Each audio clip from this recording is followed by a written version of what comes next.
Welcome to the Propreneur Podcast, where we help practice owners become better entrepreneurs. I'm your host, Dino Watt. And welcome once again, everybody, to the Propreneur Podcast. Excited to have you here for another episode. And this is actually an episode that's reaching back into my past from a long time ago. I'm excited to share that story. And also wanted to just give a shout out to all of you who have shared and subscribed to the podcast, shared it with your friends and colleagues, knowing that this is the best place to find the best practices for you and your business. And today, again, we have brought to you another great guest who is somebody who I've admired for many, many, many years, way before I got involved in the orthodontic and dental space whatsoever.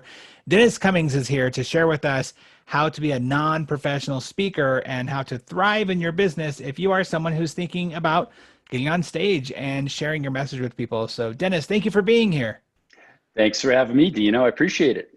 It's been a while. Dennis and I actually knew each other years ago. I'll tell that story, but I don't get on LinkedIn very much. I'm not somebody who uses LinkedIn all that often. I have my profiles and stuff like that. And about a week ago, I was just, somebody had said, hey, check out some LinkedIn stuff. And I went and looked at it and I saw some messages. And, you know, usually you have a ton of messages of spam, right? Of people like, hey, check out my thing or whatever.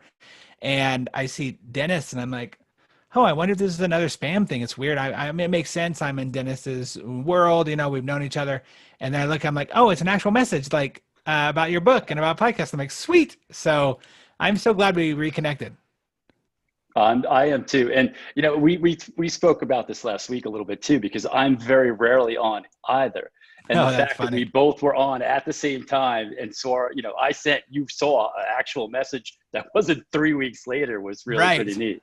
Yeah, it's kismet is what it is. And, you know, I'm always looking for really amazing people to be on the podcast to share information. You're someone who's had the luxury of actually owning a practice before in the chiropractic space. And what's cool about in this show, we've had guests from, you know, veterinarians to chiropractics, obviously dentists and orthodontists and all over the board. And I love getting people's perspective, but you've had quite an interesting journey because you had your own practice for a while, right? Right. So I ran 2 practices in New York for over 23 years. Wow. So it was a while that I ran the practices and, you know, I had the associates running them towards the end of it. And then we kind of came to meet because I discovered a real love and a joy for teaching and training and speaking from the stage, and sort of in my path of personal development and personal growth, like many of your listeners have studied with you or studied with other people. I did the same and kind of fell in love with the idea of sharing what enabled me to grow with other people, kind of like the way that you're doing. Yeah. And I eventually transitioned out of chiropractic and became full on teaching professionals how to talk about what it is they do in a way that drives more patients, that helps them grow their business. And it's just been so much fun over the years. Yeah, it is. It is a fun industry to get into and to share that message. You feel like you're making, you know, obviously make an impact with your patients when they come in and they, you know, get adjusted or you clean their teeth or whatever. But when you're on stage and you're able to really hopefully shift the mindsets of hundreds, if not thousands of people at a time, it's a pretty cool thing to do. Yeah. And you know, I always felt like, you know, there was, when when I helped a patient with chiropractic, you give them an adjustment, you help that patient. And that's a really great thing. And, you know, for the dentists and orthodontists listening, you know, you take care of one person's teeth and their mouth, and that's a great thing too. But when you can share what you do and help another person help 100 more people, like the exponentiality of that is just mind-boggling. And it really gives you, I truly believe, a sense of purpose, right? A sense of like creating a higher good and, you know, doing something that's good for the world and good for you at the same time. Yeah, absolutely. I totally agree. I wanted to touch on just real quick. So the story of how Dennis and I met, and gosh, I don't even know. I want to say it was 2000 and would have been 10 or 9? 9 or 10, probably somewhere 10, around I there. think. Yeah. So I had this crazy idea that I wanted to put on an event. If for those of you out there who haven't read the book, Secrets of the Millionaire Mind by T. Harv Eker, I had seen Harv at an event speaking. I wanted to do what he does. I had I had called up literally his company and said, how do I learn how to train on stage or teach on stage like like he does? They put me into the Train the Trainer program. I went a really weird route inside the Peak Potentials world of TR Becker. But I had this idea when I got back home one time and I said, Utah happens to be the mecca of like multi-level marketing. Like so many different multi-level marketing groups are here. And I said, I bet why hasn't anybody ever brought Harv here to speak? So I called up the company and they said, well, if you can get 500 people in a room, then we will send a trainer out. And I went, okay. So I spent like the next month or 6 weeks putting together this room, and you showed up to be the trainer. And I remember you like kind of opened the doors and you saw the stage and you saw the seats there and you went, how many people do you have coming to this? And I said, well, 500, like a little over 500. And you went, really? You got 500 people in the room? And I went, well, that's what they told me I had to do. And you said, well, yeah, that's what they tell everybody they have to do. But it's usually like 75 people or 100 people in in the room. And I was like, oh, I didn't know that failure was an option here. I thought that's what I had to do.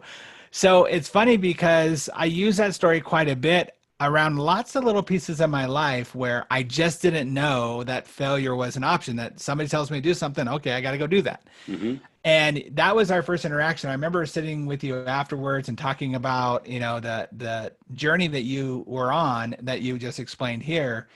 And now that's grown even more. Now that I just told our backstory, I'd love to hear a little bit about your story of growth from there, getting on stages and doing that, and then where you've evolved this into over the last few years. Right.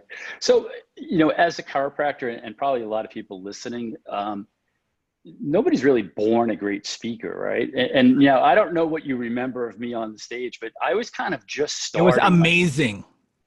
Okay, great. but I was just starting, and I felt like it wasn't as natural as it's become over the years. It with time and repetition, everything gets better. But sure. But over the years, I haven't really trained for Peak Potentials or any of their subsidiaries in a while now, and I've kind of moved into my own sort of path of training where I really focus on professionals, attorneys, doctors, dentists, chiropractors, teaching them how to build their practices. Because I realized, somebody shared with me a long time ago, and this is really one of my favorite things, is that everyone has a gift to share. And when you don't share it, you cause suffering. So I realized, like, I have a really, whether it's a knack or just an affinity, like I just love helping people talk about or language what it is they do. Because very often, especially with doctors, with attorneys, with dentists and chiros, they're really smart. You can't get through school without being you have to have a level of dedication and a level of intelligence that most people don't really have, or you're not going to get there. Yep. But while they're really smart at that, they haven't been good at the business, which I know you are helping people with, which is phenomenal. And the other part is they're really not good at the communication side of it. Right. Which is, this is where how you talk about how what you do can help them and getting them to make that decision like, wow, I want to do business with you. I want to come into your office, not any of the 100 other dentists that are there. Yeah. Or the 100 other chiropractors that are in your town, or doctors, or whatever that is. And I just really love that. And as I started to, I kind of worked with business owners in general, but in every group that I had, there were always a couple of doctors and a couple of attorneys. And after they took the program, I would start getting these testimonials of, the next week I made $20,000. Then I did 2 talks and made $100,000. Yeah. And the results that they were getting was just like, all right, this is where I really, because I want to see that return on investment for the students, right? I want them to get the biggest bang for their buck too. Yep. So now, I really transitioned away from just generally teaching people how to speak to really focusing on that professional market, or I work exclusively with people who have platforms. So people who are professional speakers, but they just want to get a little bit better at kind of converting or increasing their sales. Like I'll do private coaching with them as well, but primarily I just focus on like kind of joint coaching for docs. Well, and a lot of that is what you, I'm assuming, put forth in your book, Non-Professionally Speaking, right? Right. Yep. Absolutely. And here's the funny thing. We talked about this the other day, but the book's titled Non-Professionally Speaking, because Right. I would always say, like, I would talk to doctors or attorneys and I go, all right, I'm going to teach you how to do a talk. Like, I don't want to do a I talk. don't I want to don't do want to that. be a speaker, Uh-huh. and I get it, but that really wasn't what I was teaching them. I was really teaching them how to, and the word to say, how to message their value. How do you communicate the value in a way that your potential clients can understand it and be driven to take action with you?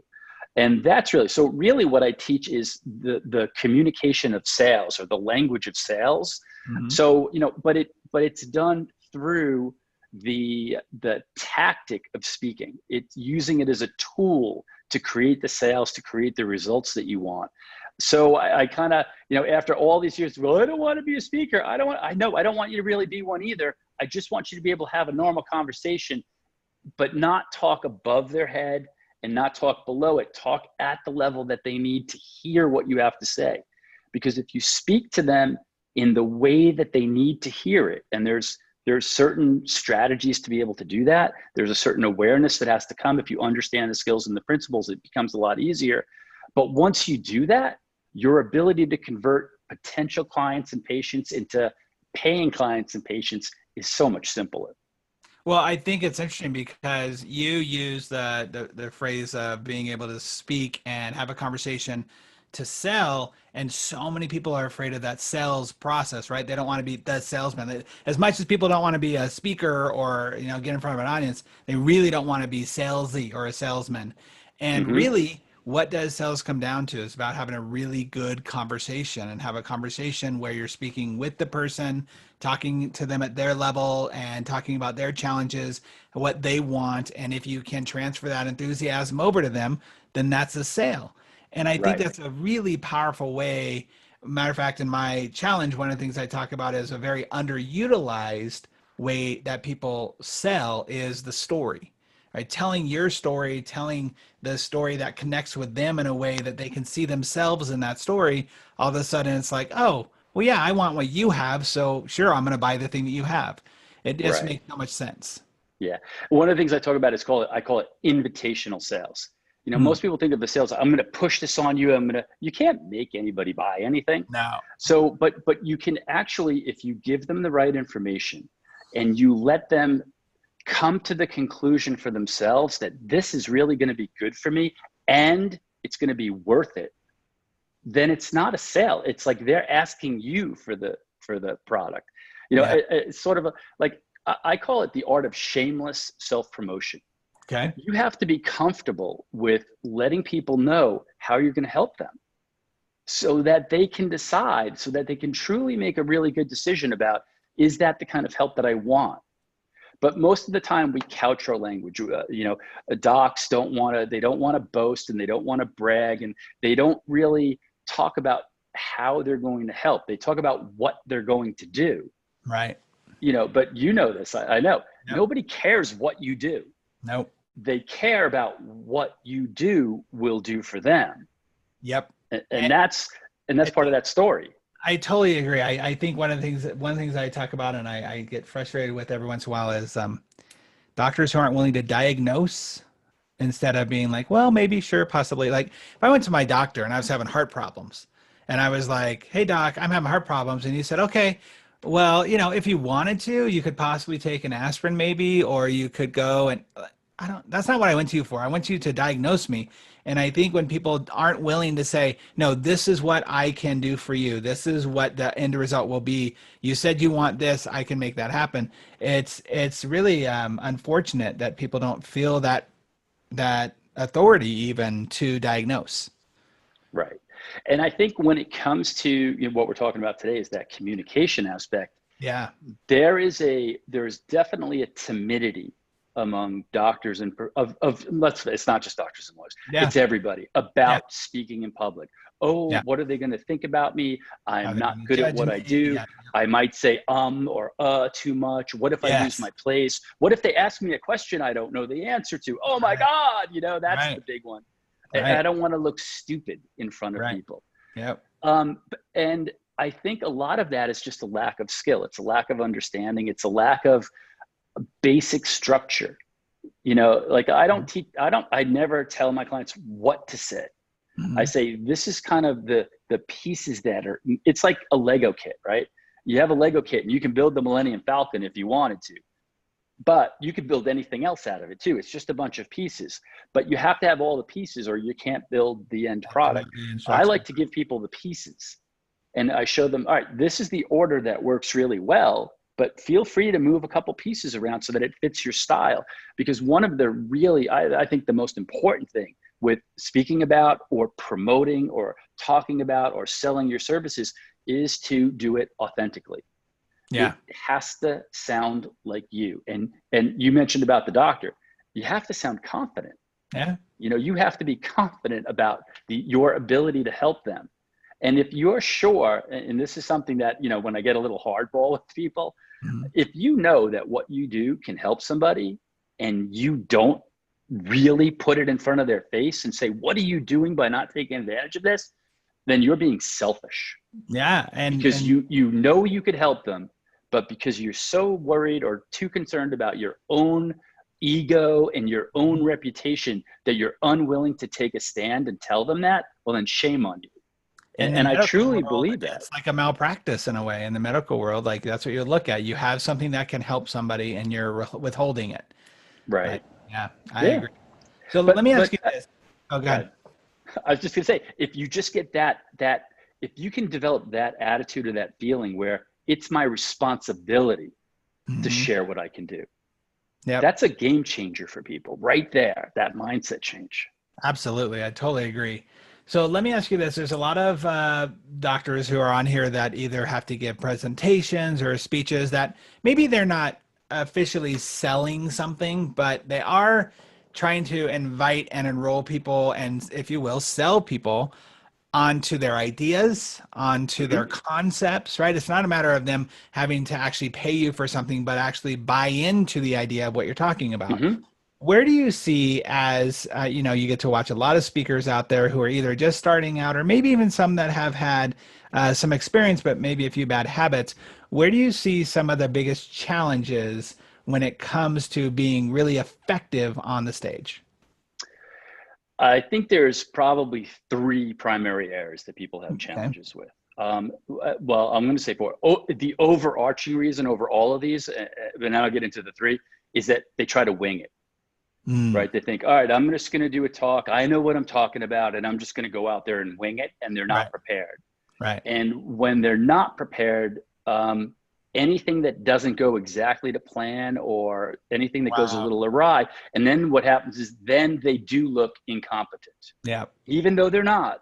It's just because of a lack of preparation and a lack of understanding, and they didn't understand what pieces they needed to build the Falcon, right?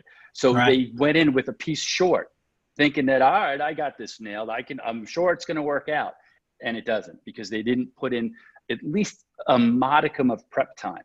And it's not like it's going to take years to do this. You can do it in a matter of weeks, you know, really from no thought at all to creating and building a complete presentation for people. Just a couple of weeks with some practice, and you're going to be better than 90% of the people out there. And it's going to show up in sales. So, but here's the three things that you say that difficulty shows up with. And these are my three teaching moments, I guess. Number one is the opening. So this is number one. You got to open strong. And here's what I mean by that. When you get into, or anybody gets into, especially with doctors, you get into in front of a group of people. And any speaker, you know, even a seasoned speaker, even I get in front of a group, there are times when I may feel a little bit of, and I call it excited energy, but some people get nervous about it. But it's usually, especially for new speakers, and you've probably experienced this with people you coach too, that's when they're the most nervous, right? So that nerve shows up. At the same time that the speaker is nervous, the audience, who may not know you at all, they have a pretty high level of skepticism. So you combine your nervousness with their skepticism, and immediately, because people judge in a couple of seconds, they see you look uncomfortable, and they were skeptical to start with, immediate loss of confidence. So if you don't open strong, if you don't look confident from the gun, it's really difficult to work your way back into winning the audience over to believing in what it is you have to say. People say that people buy from people they know, like, and trust. There is no better way to build those three concepts than by speaking to them for 30 minutes, 45 minutes, an hour. It gives them the chance to kind of sniff around a little bit, to see who you are, to hear your language, to see what kind of analogies you're using. Like, do you understand me? It gives them that chance to do it, but they decide right up front whether you're worth listening to or not. Yeah. And once they make up their mind, and the research says it's 2 to 7 seconds people have made a decision about you. You better use those couple of seconds wisely, but at the very least, the first 3 minutes of every presentation, you should own that without nail it. You should be unshakable in that. So, the first key is to open strong, so that means engaging your audience. I would assume that, sorry, that means that going back to even your preparation thing, that if you really know those first 3 minutes, if you really have those down, that when things do end up being weird, like your mic goes out or, lights happen or whatever, which does happen, because you have those 3 minutes down, that helps you gain that confidence for the rest of the speech. Absolutely. Yeah. Now prior to COVID, now most of my training is virtual. So we're doing online modules and Zoom training and things like that. But prior to that, we would do live events. Mm-hmm. And if we did a 3-day live event, a training or a selling from the stage event, we would spend, out of those 3 days, we're building an entire presentation from the hello, how you doing, to selling something at the end. Right. We would spend more than a day and a quarter on the first 3 minutes. Wow. And people like, Dennis, are we going to get to the rest of it? And I'm like, trust the process. There's a reason why we're doing this. It is the absolute most important part of your presentation is those first 3 minutes. Yeah. If you do that, if you nail it and you get them and you win them over and you build their confidence in those 3 minutes, it almost doesn't matter what you do the rest of the time. Now it does. I'll talk about that in a minute. Sure. But if you get that, it makes your life so much easier, and your likelihood of conversion at the end of the day so much easier. So that's why it's a huge priority. And there's there's like about maybe 5 or 6 actual action items within that opening sequence that you have to have in place. And if you nail all of them and you know it, like I tell people, listen, you don't have to memorize your talk. And I usually recommend that you do not memorize a talk ever. Yeah. But you should memorize those first 3 minutes. It should be, if somebody wakes you up in the middle of the night and goes, do your opening, you just go, oh, how are you? And you know exactly what you're going to say. It has to be that solid. I like that. That's really, really good. Okay. So that's number one. That's number one. The second thing, so I'm going to go to the end and then I'll come back to the middle. The next piece is the sale. You mentioned that people don't like to sell. Well, here's the thing, especially with the professionals that I work with. So with the doctors, with the attorneys, the chiros, dentists, everybody, you're not really selling anything, right? So, I sell $12,000, $20,000, $25,000 programs. I'm actually selling something worth thousands of thousands of dollars. Right. Usually for the professionals, it's not a tangible sale. What they're doing is saying, join my mailing list, come into my office for a discovery visit, come into my office for a consultation. 90% of the time, that's what my clients are doing. But here's the really interesting thing about that. You've already done a 30-minute presentation. And during that presentation, people have decided they like you or they don't. Yeah. They've decided that you understand my problem or you don't. Right. And they understand that I believe that you can fix my problem or they don't. If they like you and they believe you understand and can fix their problem, and they sign up to come into your office for a consultation, they're really not coming in for a consultation. They're coming in to sign up for your office. Yeah, it makes your conversion rates go through the roof. Yep. So that 30 minutes is like you've already sold them before they come in. The coming in is just the formality of getting them in there to fill out the paperwork at that point. So it takes a lot of the pressure off the sale, because the sale is, I'm not asking you for money. I'm not asking you to give me your firstborn. I'm just saying, would you schedule an appointment with me to Mm. see if we can help you further? Yeah. It Safe takes a work. lot of that pressure off if you think about it like that. Yeah, for sure. And, listen, some people are going to say no. Some people are going to say yes. If you go to the drive-through at McDonald's and they say you want fries with that and you say no, the people inside don't start crying because you said no. So If you have 50 people in a room and you say, would you like to come in for a visit? And 20 of them say no. All right, well, they said that's no. For okay. some reason, they weren't ready. That's okay. But Yeah. 30 people said, yeah, come on in, right? There was a mentor I had once who I use this all the time who said, look, just because somebody says yes to your product or program, it doesn't make the product or program any better. Just like if they say no to your product or program, it doesn't make it any worse. It's just a decision. It's just a decision. And it's based on their stuff that's That's going on, right. right? Yeah. So it's not even a reflection about you. But if you do a good job explaining what you do, at least then it's sitting in their mind. And if you leave them with a good impression of you, even if they say no, it's usually not no, it's not yet. Yeah. Not for now. Right? Because they're going to remember, oh, I remember that guy. Dr. Dennis came in and he was funny and he knew what he was talking about. I liked him. If I ever Yeah. needed that, that's the kind of guy I'd like to have taking care of me. Yep. And that's the impression that you want to leave. And, this isn't one of the things, but I do want to mention this. No matter what you ever do, and this is something that I insist upon with my clients, no matter what in your presentation, I insist that you deliver value.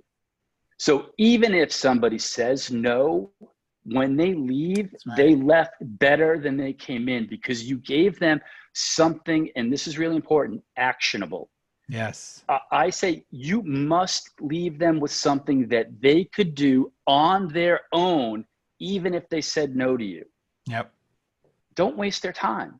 Totally agree. Provide that value, do a service for them, even if they're never going to work with you ever. Leave them off better than you caught them. One, it's good karma, first of all. Yep. And number two, they're going to remember, I didn't use it, but the guy really helped me out. Now, I'm not saying you solve all of their problem, but if you could give them something that they can do, maybe it's some sort of home care that you give your patients as it is, but you're going to share it with them as a prophylactic. Listen, great. They left a little better than they came in, and that's going to help. It's totally something that I appreciate when I'm either in an audience or even when I'm watching a webinar. And I think about all the time is, if this person was willing to give me value, and usually pretty good value, whether it be, a tech gadget or a software or just an idea of how to phrase something, it sticks in my brain and it makes me feel like, oh, cool. Like, if this isn't, it actually takes away a lot of guilt in some ways if I don't move forward with something, because I'm thinking, well, man, they were nice enough to give that to me. I really appreciate them for that. And I'm still saying no to that. It's not that I'm, oh man, I feel indebted. I should give this to them.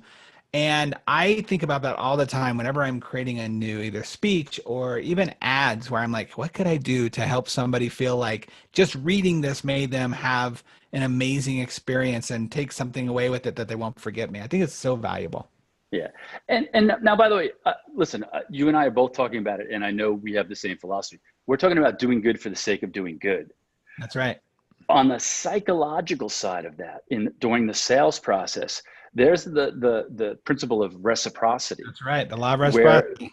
Where people say you did good for them, and now they kind of feel like they owe you something back. Oh, yeah. And that owe you may show up as, I'm going to come in for a consultation and give you another chance to further impress me and get me to be one of your clients. That's right. So important. So I'm a huge student of Robert Cialdini and influence and persuasion, just because of that. It's so fascinating how we all work as human beings by having that, desiring even that law of reciprocity to help you out in some way. Yeah, nobody really likes to be in anybody's debt, right? No. Like, I gave you something, I got to even that scale. We all want to be even. We want it to be fair. Yeah. And now I'm not saying that that's why you should do it, but it's just a simultaneous benefit of doing good for others is that what goes around comes around. I also think it's one of those things where we have to talk about the positiveness of the law of the psychology of sales. that, Hmm. it is an honor to be able to sell something to somebody. It's an honor to be able to stand up on somebody's stage and present to them your ideas, your thoughts, being willing to be ridiculed or judged or, judge my baby type situation.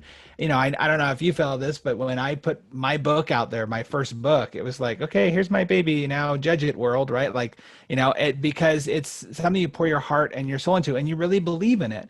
And so there is something to be said about, just like you would learn the stages of how to connect with people and sell from the stage, or even just give a great presentation, you should know that there are things like law of reciprocity, scarcity, urgency that help people avoid the pain of regret. And that's what I look at when I'm on stage, is I'm like, how can I help you avoid the pain of regret? And Hmm. what are the tools I need to use that? So I think it's a Right. great thing to talk about. Yeah. And it's not, you mentioned a lot of things about the sales process and sales psychology. And there Yeah. are people who will say, that's manipulation. Mm, But my point of view is the difference between manipulation and motivation is your intent. that's right. If 100%. you if your intent is, I have this rule, like, thou shalt not sell shit. Like, you don't sell Yeah, if it's not of any value. Number one, I won't help you sell it. that's I've right. had professional speakers that I truly think were just scam artists Hmm. ask me and be willing to pay me tens of thousands of dollars to coach them on getting better at sales, and I won't take them on as clients because I don't believe they have their clients' best interests at heart. Right. But if you do, and there are strategies that you can use with good intent to help them make a decision that Yep. better for them. And very often they don't even know it themselves, or they're limited by their fear, whether it's fear of the unknown, whether it's their pocketbook, whether what is my wife or colleague going to say, whatever their objection is, it's a fear inside of their head. And you have a whole set of tools to help them break through those fear barriers that they have. If you don't use those tools, well, then again, shame on you. Yeah. But do it with the right intent, not to manipulate, not to scam, but to serve and to help people make a decision that in your heart is the right decision for them to make. Yeah. I 100% agree. I 100% agree. It's that intention is so important. Okay. So we've got great opening, number one, great sales process and closing, number two. Well, that was Great. number three, but I'll give you number two now. I told you Oh, we jumped to oh, the we, end. we did three first, then two. Okay, cool. I was like, that's an interesting way We to did do that. one, then we did three. Now we're going to go, and here's the middle, right? So, the three things. There's every speech has a beginning, a middle, and the end, Right. right? The beginning is the most important. It's when you build, you establish your credibility, you establish a rapport with the room. 3 minutes, it's all it takes. And by Sure. the way, when I say a room, and we're talking, because you and I we know each other from live rooms and live events. It is the same exact strategy Yeah. online. Yep. And I know you teach the same thing. It's the way you hold your body, the way you move, the way you talk, the way you look at a camera, or people will sense and look at your body language and your imaging. All of that Yep. stuff is so critical to what you do. So that beginning is real important. The end is when people get nervous, because this is when like you said, you're going to judge my baby, right? You're going to judge, Correct. you're going to determine whether you buy or sign up for an appointment, or you buy something that is going to determine my worth. And it's like, you're putting your whole stuff right up on that auction block and hoping that it comes in for a big dollar, that big figure. You're taking a little bit of a chance. But here, even if nobody did anything and you helped people, you can go home saying, I did good today. Yeah, I totally agree. And allow it to take the pressure off you. Now, by the way, when you saw me training that first time, that was an event where we sold a multi-$1,000 ticket process. I'll tell you something. Back then, when I started speaking, and I've been speaking about maybe 13 years now, I was scared at selling. What if they don't buy? What if they don't like me anymore? Because we all want to be liked. Sure. And it took me a couple of years to really come to what I help people get through now, a couple of weeks, is listen, it's your job to do that, because if you don't, you're not serving them. And once somebody explained that to me, like my entire ability to help and serve and as a consequence, sell. You know, people think sales is a dirty word. And I have this in my book. Sales equals service. Yes, You know, I was we use literally sales thinking as that as you were saying that a moment ago. we think about sales and you know, guys like you who help build practices. And for me, if I'm looking to see, hey, listen, you invested a couple $1,000s in my program, is it going to pay you back? We look at sales as a way to measure a result. Yeah. But it's just a tool for measuring. It's just like some number system. Yep. Sales equals service, because if you're not providing a service, if you're not helping somebody, nobody's going to give you that money. If they don't believe you can help them, they're never going to give you their money. Right. So that your ability to provide the service is that the money comes secondary to build serving, right? So if you think about sales as a service opportunity, it's a different mindset too. So let's get to that number 2, the second thing. And this is a big one for this group in particular, for the docs, right? You're smart.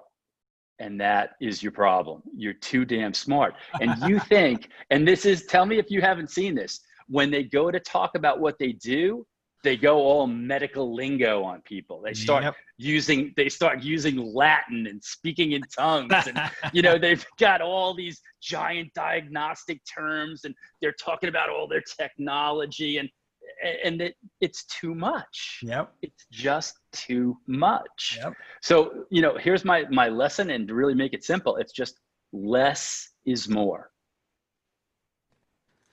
Less is more. Here's what I recommend. If you're doing a 30, a 45-minute, even a 1-hour presentation, pick 3 topics that you're going to teach, just 3 things that you're going to teach. And it gives you the opportunity to go into a little depth without overwhelming people, and just keep it simple for them. Yeah. So that they can remember 3 things that I can do. Because if you give them 20, they remember none. Because they become overwhelmed. And by the way, confused people do not buy. Right. If you confuse them because you're too smart, they won't buy from you, because they think, well, you're just going to think I'm stupid. Because you're so smart. If I try to talk to you with my language, you're going to think that I'm the village idiot, and I don't want to feel bad about myself. So I'm not going to go and see you. I need the guy who talks like me to me, so that I feel like we're together on that. So sometimes simplifying your language and just speaking like we're regular people, because we are. Yeah. It's funny. This comes all the way down to, in the orthodontic world and the dental world, there's the treatment coordinators. And I will sometimes sit in with them as they're doing their exams and their sales process. And you can tell when the treatment coordinator is feeling like they need to sound smarter. So they'll start using words that don't make sense to people, or that, you know, they just think is just normal language. I've even gotten so kind of minute around it with the receptionist, which I call the director of first impressions. I'll talk about how, look, even when you say to the person on the other end of the phone, so when you come in, you know, we're going to have about a 45-minute appointment, and the doctor is going to do a full exam on you or on little Johnny. And it's like, I was like, well, what does full exam mean? Like, you think you know what that means to the person on the other end of the phone, but to them, they're like, why am I, you know, having to get naked in a gown, right? Is there going to be a prostate exam involved here? Like, what do you mean a full exam? Even though they're only going to an orthodontist, you can't over talk people. And it's very easy to do that when you're feeling insecure, or you're feeling like almost in some ways even braggadocious about it. But I think it's so wise to just remember, keep it simple for everybody involved. Everybody appreciates it, by the way. No one sits there and goes, wow, they use smaller words. They're not really smart. Right. And now that using smaller words is just a part of what I was saying. Yeah. But I'm also talking about the amount of information as well. Yeah. Just it's the quality and the amount. So just giving them, like, you know, 3 topics that you're going to cover, and like, hey, listen, this is how it shows up.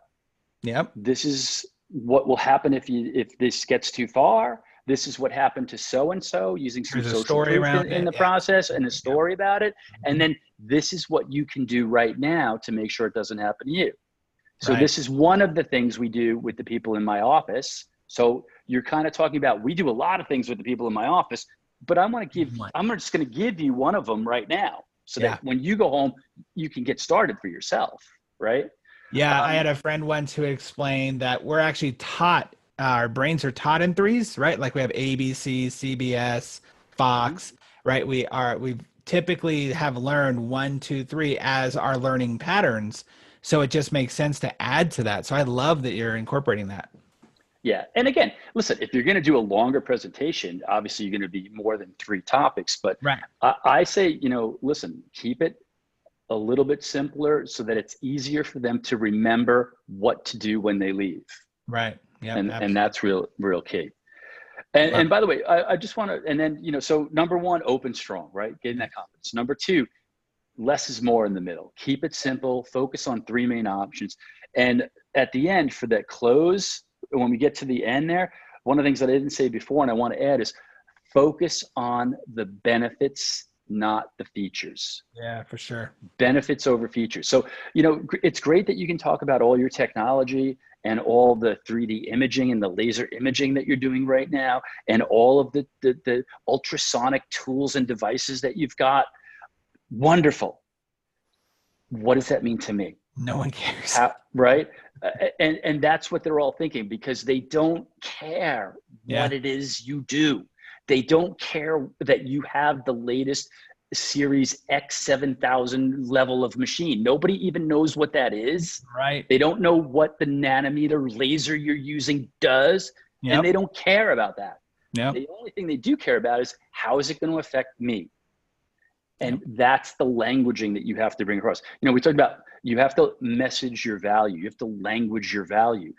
Right. But it's the value, not the value of what you do. It's the value of that they're going to receive by getting your care. And you have to talk to them on what is the benefit. And if you focus on the benefits, now, again, we talked about using the scarcity, and you're going to point out the future and what's going to happen if you don't take care of that. Those are all some of the other things that go along with this process, right? But at the end, when you're saying, this is why you should come into my office, not just because it's free, not just because you're saving $200, it's because if you don't, and this gets worse, well, now you're looking at, maybe losing teeth, needing a full bridge replacement, needing a root canal, not being able to eat your favorite food. Right. Really focus on an emotional level of what you do. What would it be like for you if you were no longer, now I'm from New York, but what if you were no longer to be able to go downtown and get a bagel because you just couldn't chew it anymore? How about we make sure you can enjoy bagels into your 80s? For the rest of your life. It's real simple. All you got to do is just come in, let me check it out. We can take care of that now. Yeah. And that's how you get people to sign up, not because you've got the latest equipment. Totally because agree. I'm going to be able to eat bagels forever. Well, it's the way that you decommoditize what you do, because the thing you do with the technical side of stuff is a commodity. I mean, they can go get it from the guy down the street, and really between the 5 different guys in their city, the result's not going to be that much different. It's about how you've made them feel, how they have felt throughout the process, what you feel like you said, the future pacing of what it can do for them. It's so important. And it's stuff that a lot of people don't learn about.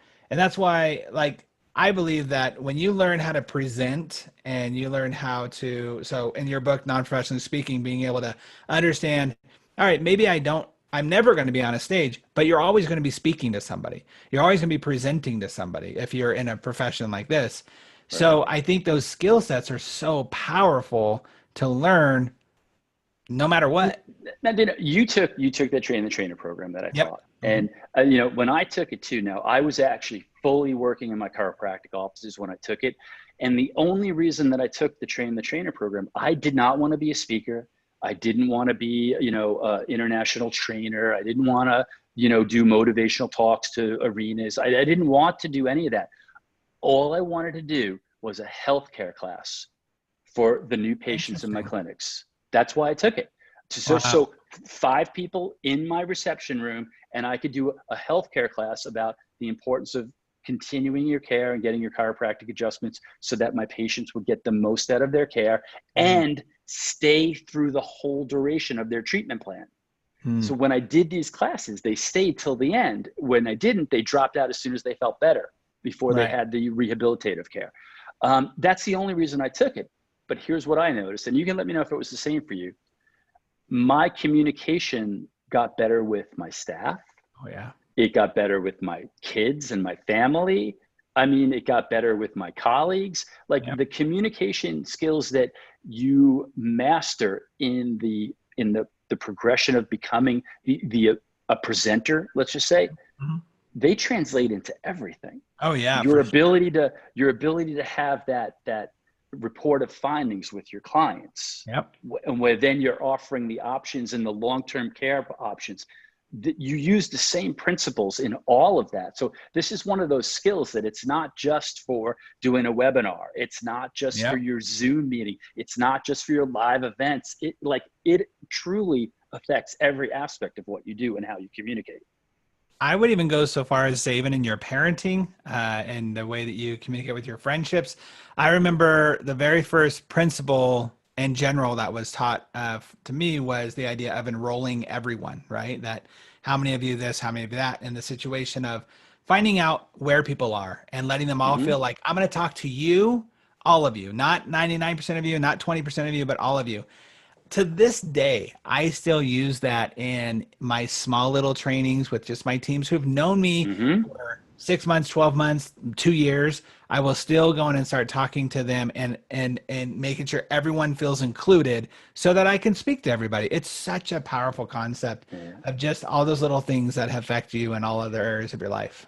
And that's a really great point that you just brought up too, because this is another I think it's a really critical element that people miss with speaking is there many presenters are so nervous about the fact that they're presenting that they forget that there are other people in the room, So true. right? Yeah. Listen, the only reason you're there is for them. Yeah.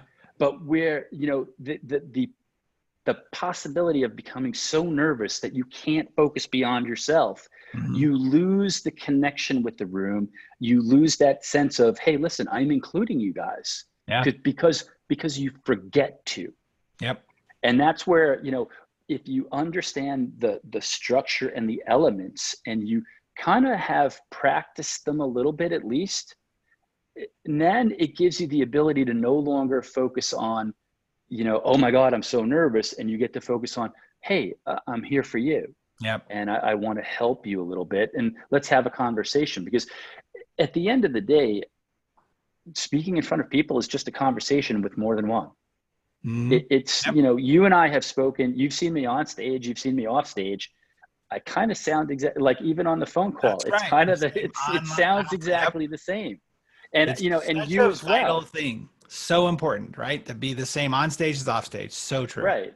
Yeah. Yeah. It's not like, listen, now there is some theatrics. Sure, of course. It's Right. part of it. So, but in the The underpinning of it core of all, who you are. Yep. it's you. And Yep. that's what I encourage, my clients to listen. I want you to bring you into whatever talk we design together. Yep. I'll help you position the pieces, but they're your pieces and you Yep. have to deliver them your way, or it's just going to sound like some fake piece of junk.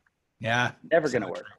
So true. Love it. Man, so much information. I can't believe our time has come so fast. Thank you, Dennis, for all the amazing information you gave us. We are now at a place in our show where we always go through the 6 rapid random fire questions. Are you ready to Uh-oh. play? Yeah, why not? All right, very cool. Well, the first question we always ask everybody is, what do they feel is the most expensive thing private practice owners are missing in their practice? They feel the most expensive thing they're missing is lead generation. Oh, very good. Not a lot of people talk about that. Making sure you're bringing in more leads on a consistent basis. That's so Yep. powerful. Yeah. So many people leave it up to like, hopefully they'll see my Facebook Yeah, I ad. get referrals, I get all this, but you can actually, and that's why I teach what I do. I teach this as a lead generation strategy. So most of the people that hire me, this is that's like, for me, that's the one I hear all the time. Yeah. It's like, listen, I need more possible clients, right? Yeah. And now, then I help them change those into actual clients, and they can become happier. That's awesome. What's a book that you believe every private practice owner should read? I love The Slight Edge by Oh, Jeff Olson. I don't know if I've It read is that a one. great book. It's about making small changes along the way. Probably about, I don't know, it's probably like 15, 20 years ago. I made up this word, right, called Kaizenetics. And it was like, the Kaizen principle and using it with real life. And I called, like, people don't like to change. Mm. Your patients don't like to change. We don't like to change. If you ask my girlfriend, I don't like to change at all, but if you change in little bits at a time, you Yeah. just make small changes. Your subconscious doesn't notice it, and it lets it happen without resistance. Jeff Olson's book is about making those slight changes, but you keep doing that over time. And at the end of the day, you've got a massive change and you've achieved what you've wanted to do without the subconscious resistance that always holds us back. It's a great book. Nice. Love it. We'll make sure we put that in the show notes. That's great. Well, speaking of books, in my book, The Practice RX, I focus on team culture and team performance as the foundation of business growth. What do you see as the biggest challenge that private practice owners are facing when it comes to their teams and their culture? With teams and culture, I think communication is probably the biggest issue.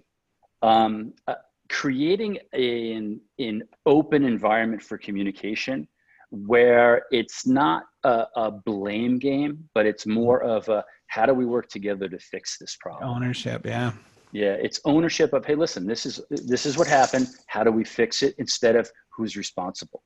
Yeah. Pointing out who's responsible only makes one person feel bad and nobody feels good in it. But just deciding, hey, listen, this is something that came up. This is something that we don't want to have happen in our clinic and in our practice. This is what we're going to put in place so this doesn't happen again. Solves the problem and allows everybody to become part of the solution. And that's a communication strategy. Right. That's so smart. Love it.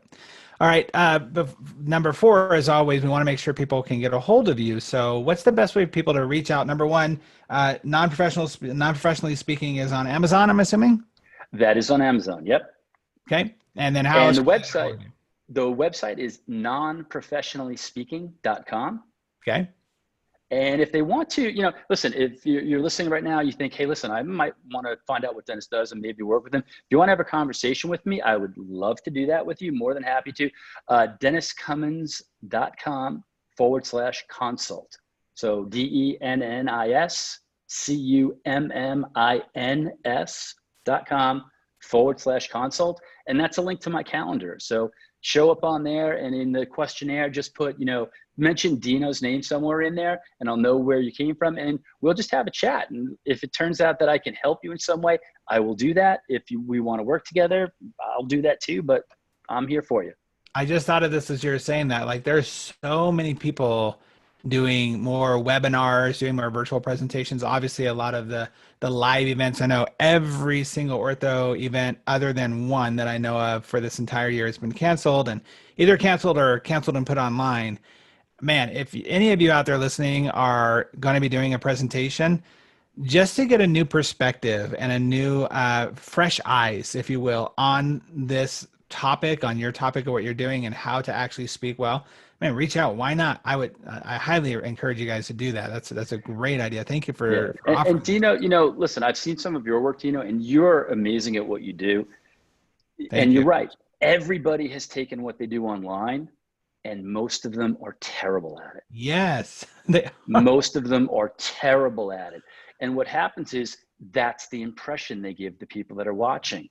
Yep. Listen, you're going to get them online once.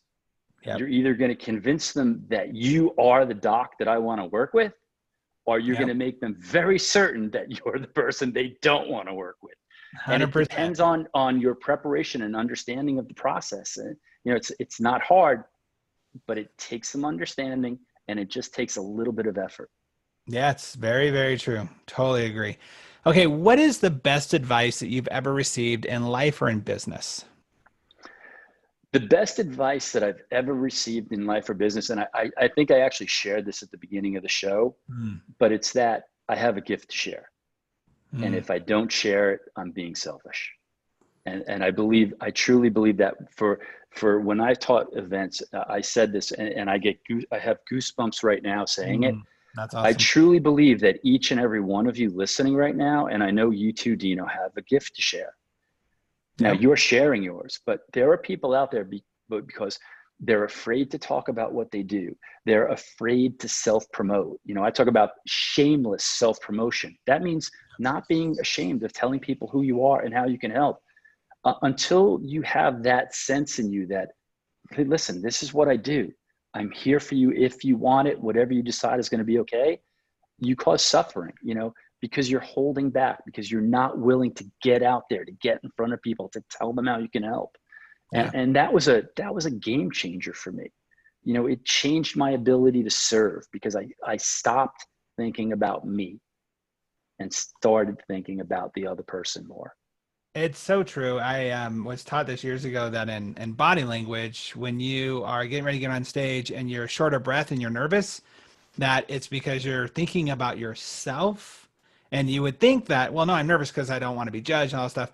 But really, when you are short of breath and you're not breathing deeply, you're thinking about yourself. But once you start actually really thinking about the service aspect and the aspect that I'm here just to share a gift and someone out there is going to be able to hear this and either transform their life or do better here or there, then all of a sudden you start breathing more shallow and you calm down. And I totally agree with you that we all have this gift to share. So get out there and share Get it. The out there and world, share it. especially right now, needs it more than anything. Yeah, they They do. need your voice. The last question is, what's the best resource or tool that you believe every private practice owner should be using to grow their practice? Um, I would have to say social media, and I know that's a very broad term, but with everything that's out and around right now, and I'm not talking about paid advertising or things like that. I'm talking about, listen, get your message out there. Mm, Shoot regular videos, shoot helpful notes and tutorials. Take advantage of all the amazing and free opportunity you have to get in front of people now. yeah. People that listen, for all the stuff that's out there on Facebook and LinkedIn, and I don't know if anybody except for our president is using Twitter these days, but there are so many avenues for you to get a message out there. Mhm. Choose one that you find that your clientele, your patients are utilizing, and help out. Be the voice of helpfulness, be the voice of professionalism, Mhm. establish yourself as the expert in your industry and in your area, and take advantage of those tools. We live in this amazing age of technology and this omnipresence of media. Like, you can have more exposure than any generation before us could ever have dreamed So of. true. And very few people take advantage of it. Yeah, it's very true. It's omnipresent. It is free. There are so many channels out there. I love it. I think that's a great, And great. if you're good at what you do, you'll stand out from all the other noise. Well, you're going to stand out if you contact Dennis and you actually, read the book, non-professionally speaking, you get some advice in that way. I'm going to say that one of the tools that I think also is not being used enough is the power of speaking and getting your voice out there, whether it be, like you said, through videos, live events, online events. It's just a really great process and something everybody needs to know. It's a gift to the world to be able to share that. And thank you, Dennis, for being a gift to all of us and sharing your thoughts and your insights on helping people really create that experience and hopefully overcoming some of their fears and concerns of speaking on stages. Awesome. Hey, Dino, thank you so much for having me here. And thanks for what you do too. I know, I really, I've known you for years now, and I know what you've done in the past for your relationship programs. And now I know what you're doing with the doctor's offices. And, for those of you that, you're listening to this, you're already following him. I mean, he's unbelievable at what he does. And, there's not too many people in this industry that have as big a heart and the knowledge to back it up. And Dino's got that. He's the real deal. So kudos for Thank you. you. And That's thank very you for continuing to do what you do. It's very kind. I appreciate that. I will receive that. And, I love what I do. I do. I feel that sense of urgency, that sense of responsibility that you talk about. And I appreciate that as people like you, people through have mentored me throughout my life that have instilled that in me. So I appreciate it. And this platform here on the podcast allows me to have this conversation with people like yourself and also share that with other people. And we're so grateful to all the people who have shared this and subscribed to this podcast. So thank you again for being here, Dennis. We really appreciate it. Thanks, Dino. Awesome. Well, everybody, thank you again for being here, for being a part of our tribe and our little community here that we have with the Propreneur Podcast. It has been something that's been a blessing in my life, especially during this time of COVID and challenging with the pandemics and things that are going on. Hopefully, we've been a voice of reason and calmness and stillness and hope to all of you out there. Again, always remember that our goal here is to help you be more proactive, productive, and profitable in all areas of your life and business. Have a great day, everybody. We'll see you on the next episode. Thanks so much again for listening to the Propreneur Podcast. We really appreciate your support. If you haven't subscribed already, please make sure you do so. Also, if you feel like you might be a good fit for our podcast as a guest or know somebody who you think would be, go ahead and email us at dino@dinowatt.com. Again, thanks for support. We'll see you on the next episode.